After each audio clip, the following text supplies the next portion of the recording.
Bienvenue à l'Institut méditerranéen de protonthérapie. Nous avons réalisé ce film pour vous aider à comprendre les différentes parties de votre traitement. Alors allons-y et suivez le guide.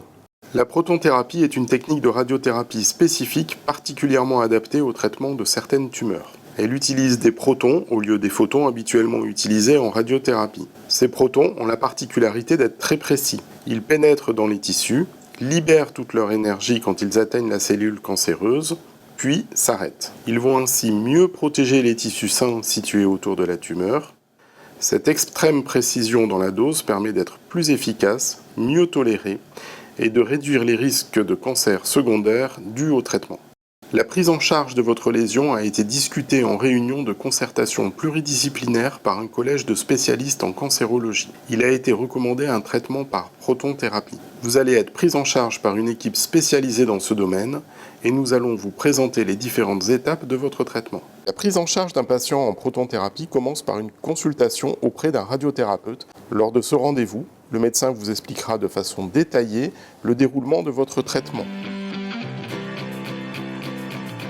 Pour les cas pédiatriques, si une anesthésie générale est indiquée, vous verrez aussi un médecin anesthésiste. Et si une hospitalisation est nécessaire, un oncologue pédiatre sera présent. Notre manipulatrice référente reviendra sur les différents aspects pratiques de votre prise en charge.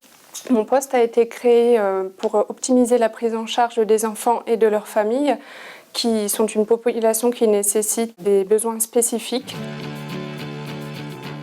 De longue date, je m'occupe des enfants du point de vue anesthésiologique et de la réanimation, des enfants tout petits comme grands. Je suis employé ici par le CAL pour la protonthérapie, pour m'occuper des enfants de la pédiatrie aux protothérapies, et donc je m'occuperai de la partie anesthésiologique et de faire en sorte que les enfants soient confortables et surtout en sécurité du point de vue clinique et anesthésiologique. De façon générale et en protonthérapie, mon objectif en fait c'est de diminuer toutes les sources de tension, que ce soit des tensions physiques, des tensions psychiques, émotionnelles ou alors de l'anxiété, on pourrait dire une tension mentale.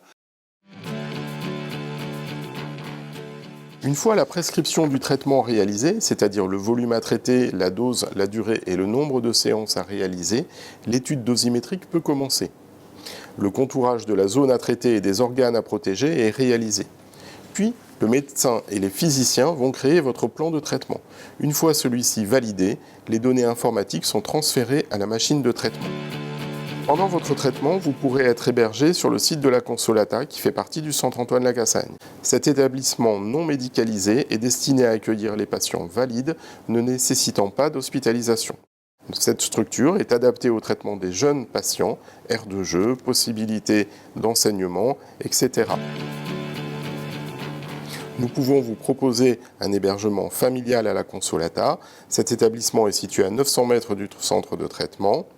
Il y est relié par une navette et vous pourrez, bien entendu, y prendre vos repas.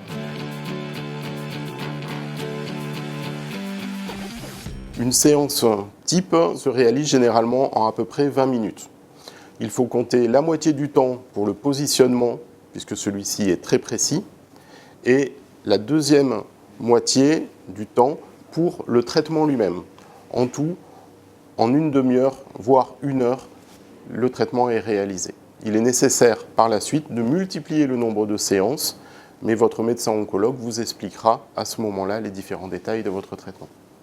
Pour que le patient puisse bénéficier de la protonthérapie, donc déjà il faut qu'en France, le patient ait un cancer qui rentre dans le cadre des indications, des tumeurs chez l'enfant ou ces tumeurs rares donc de la base du crâne.